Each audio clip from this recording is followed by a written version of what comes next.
একটা শান্ত গ্রাম, বনপুর। ধানের শীষে দুলে যায় রোদ্দুর।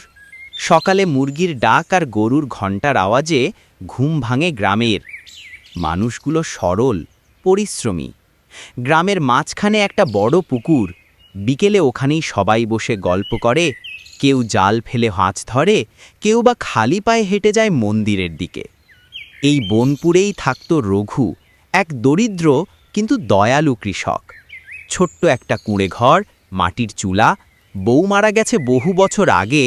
রঘু একাই সংসার চালাত। নিজে না খেয়ে অন্যকে খাওয়ানোই ছিল ওর স্বভাব। গ্রামে কেউ অসুস্থ হলে রঘুই সবার আগে পৌঁছে যেত। নিজের ধানের ভাত দিয়ে হলেও খাওয়াতো। লোকজন বলতো রঘু বোকা, নিজের কষ্ট বোঝে না। কিন্তু রঘুর মুখে সব সময় একটা মিষ্টি হাসি।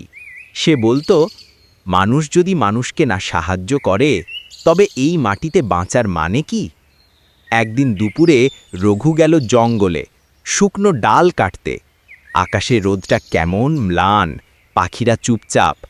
ফেরার পথে হঠাৎ ঝোপের ভিতর থেকে একটা কণ্ঠ শোনা গেল, বাবা, একটু থামবি, আমি পথ হারিয়ে ফেলেছি। রঘু তাকিয়ে দেখল এক বুড়ো লোক, গায়ে ছেঁড়া কাপড়, হাতে একটা লাঠি, চোখে ক্লান্তি। রঘু ছুটে গিয়ে বলল, কি হয়েছে ঠাকুরদা, পানি খাননি? বৃদ্ধের কণ্ঠ কাঁপছে, সকাল থেকে খাইনি বাবা, পা চলে না, একটু সাহায্য কর। রঘু কিছু না ভেবে তাকে নিজের কুঁড়ে ঘরে নিয়ে গেল, বালতি ভরে জল দিল, ভাত গরম করল। রঘু নিজে না খেয়ে বৃদ্ধকে খাওয়ালো। রাতে তাকে নিজের খাটে শুইয়ে দিল। বৃদ্ধ বলল ধীরে, বাবা, তোকে যেন ঈশ্বর আশীর্বাদ করেন, তুই মানুষটা ভালো, তোর জীবনে সুখ আসবেই। রঘু হেসে বলল, আমার সুখ তো আপনাদের হাসিতেই।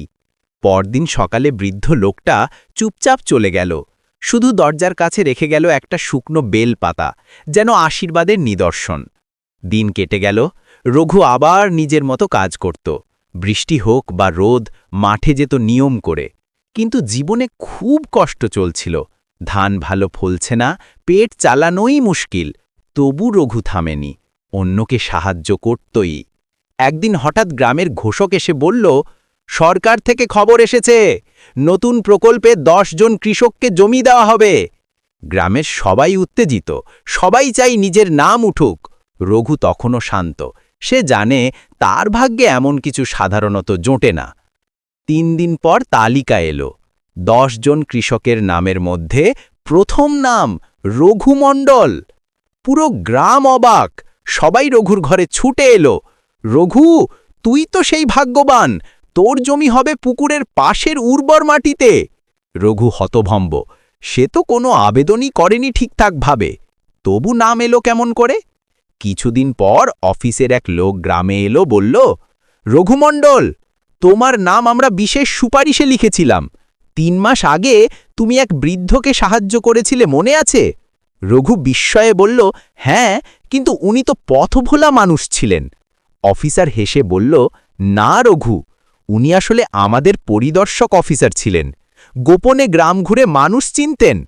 তোমার আচরণ দেখে উনি বলেছিলেন, এই মানুষটার হাতে দিলে মাটিও হাসবে।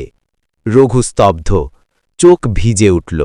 সে তখন মনে মনে বলল, তাহলে সত্যিই ভালো কাজ বিফলে যায় না। সেদিন বিকেলে পুকুর পাড়ে সূর্য ডুবছিল। রঘু একা দাঁড়িয়েছিল, বাতাসে পাটগাছের গন্ধ।